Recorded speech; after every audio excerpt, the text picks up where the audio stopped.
के तेल पर रूस और अमेरिका न सिर्फ आमने सामने आ गए हैं, बल्कि अब तेल के लिए तबाही का ये खेल न्यूक्लियर वॉर की धमकियों तक जा पहुंचा है। अमेरिका ने उत्तर अटलांटिका महासागर में एक रूसी झंडे वाले तेल टैंकर को जब्त कर लिया है। ये ऑयल टैंकर नाम बदलकर वेनेजुएला से तेल लेकर आ रहा था। इस पूरे ऑपरेशन को ब्रिटेन की जानकारी और मंजूरी के साथ अंजाम दिया गया था।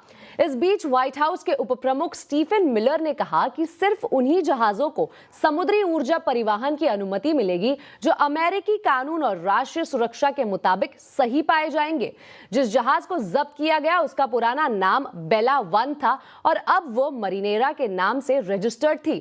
अमेरिकी यूरोपीय कमांड के अनुसार बुधवार को इस टैंकर को एक संघीय अदालत के वारंट के आधार पर अमेरिकी नियंत्रण में लिया गया। अदालत ने यह वारंट अमेरिकी प्रतिबंधों के उल्लंघन के आरोप में जारी किया था।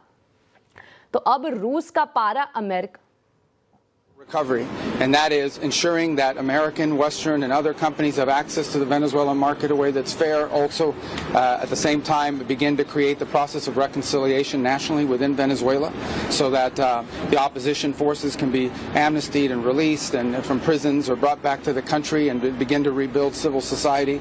And then the third phase, of course, will be one of transition. Some of this will overlap. I've described this to them in great detail. We'll have more detail in the days to follow, but we feel like we're moving forward here in a very positive way.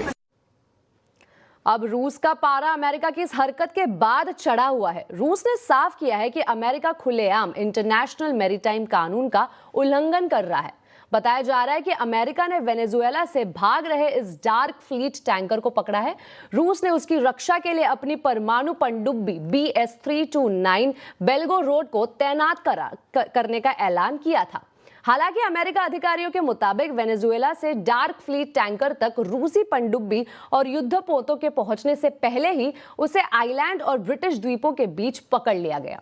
रूस ने कहा कि America को इसके लिए गंभीर परिणाम भुगतने पड़ेंगे।